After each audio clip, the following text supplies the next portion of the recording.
जय हिंद दोस्तों। आज हम लोग इस वीडियो में क्लास 10th का मोस्ट वीबीआई ऑब्जेक्टिव क्वेश्चन कराने वाले हैं। तो आप लोग वीडियो में अंत तक बने रहेगा दोस्तों। हिंदी से जितने आपका महत्वपूर्ण प्रश्न रहेगा इस वीडियो में आपको देखने के लिए मिलेगा। तो देखिए पहला प्रश्न क्या है दोस्तों, विष के दांत किसके अनुसार सेन साहब के सिद्धांतों को भी बदल दिया था। तो बोलेंगे कि खोखा के अनुसार। किसके अनुसार? खोखा के अनुसार बदल दिया था।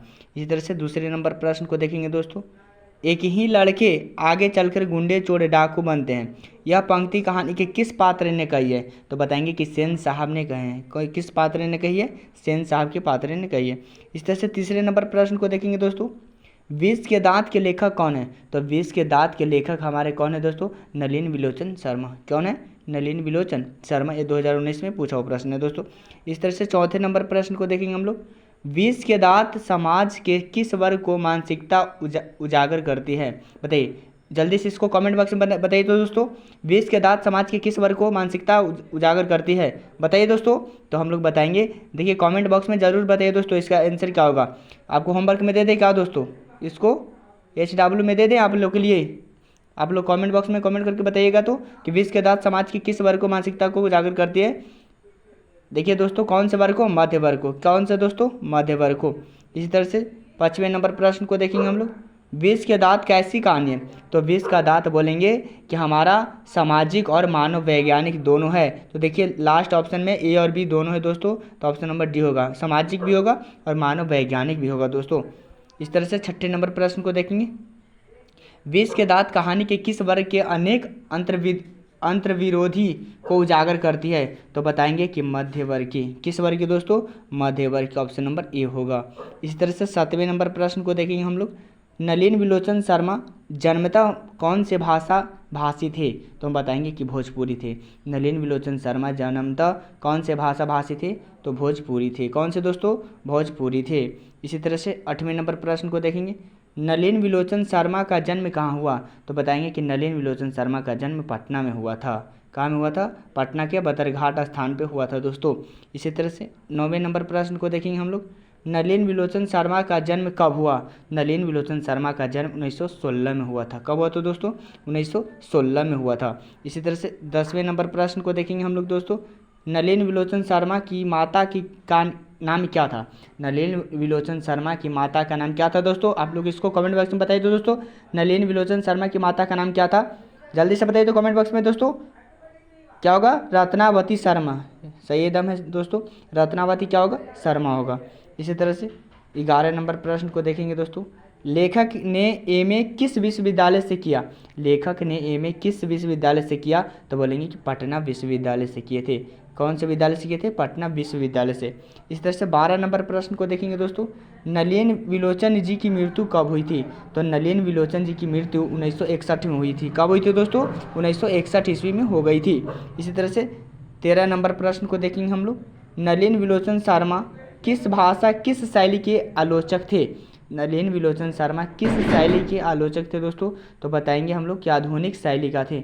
आधुनिक शैली का थे हम लोग दोस्तों। इस तरह से 14 नंबर प्रश्न को देखेंगे, आलोचकों के अनुसार प्रयोगवाद का वास्तविक प्रारंभ किनकी कविताओं से हुआ। आलोचकों के अनुसार प्रयोगवाद का वास्तविक प्रारंभ किनकी कविताओं से हुआ। तो बताएंगे नलिन विलोचन शर्मा। नलिन विलोचन शर्मा से हुआ। इसी तरह से 15 नंबर प्रश्न पे देखेंगे हम लोग, नलिन विलोचन शर्मा के पिता का नाम क्या था। बताएंगे कि नलिन विलोचन शर्मा के पिता का नाम रामावतार शर्मा था। रामावतार शर्मा था दोस्तों। इसी तरह से 16 नंबर प्रश्न को देखेंगे हम लोग, सेन साहब की मोटर कार थी। सेन साहब की मोटर कार क्या थी दोस्तों। तो हम लोग बोलेंगे स्ट्रीमल इंड कार थी। कौन सी कंपनी का कार थी? स्ट्रीमल इंड कार की थी। इस तरह से 17 नंबर प्रश्न को देखेंगे, सेन साहब की नई मोटर कार किस रंग की थी। तो हम बताएंगे कि सेन साहब की मोटर कार रंग काला था। कैसा था दोस्तों? काली थी। इसी तरह से हम लोग आगे बढ़ेंगे। 18 नंबर प्रश्न को देखेंगे दोस्तों, सेन साहब की कितनी बेटियां थी। तो सेन साहब की 5 बेटियां थी। कितनी थी दोस्तों? 5 बेटियां थी। इसी तरह से 19 नंबर प्रश्न को देखेंगे हम लोग, किससे मोटर की चमक दमक का कोई खतरा नहीं था। किससे मोटर की चमक दमक को कोई खतरा नहीं था। तो बताएंगे सेन साहब की पुत्रियों की। सेन साहब की पुत्रियों से कोई खतरा नहीं था। इसी तरह से 20वें नंबर प्रश्न को देखेंगे दोस्तों, सेन साहब के पुत्रियों में से एक थी, तो सेन साहब की एक पुत्रियों में से क्या थी, आरती थी। इसमें कौन है दोस्तों, आरती। कौन होगा, आरती। ऑप्शन नंबर ए होगा दोस्तों। इसी तरह से 21 नंबर प्रश्न को देखेंगे हम लोग। सेन साहब खोखा को क्या बनाना चाहते थे, तो हम लोग बताएंगे कि सेन साहब खोखा को इंजीनियर बनाना चाहते थे दोस्तों। क्या बनाना चाहते थे, इंजीनियर।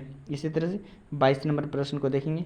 लोग सेन साहब को जब उनके बच्चे के लिए कौन सा विद्यालय उपयुक्त बताते थे, लोग सेन साहब को उनके बच्चे के लिए कौन सा विद्यालय उपयुक्त बताते थे, तो बताएंगे कि किंडरगार्टन स्कूल को बताते थे, किंडरगार्टन स्कूल को बताते थे दोस्तों।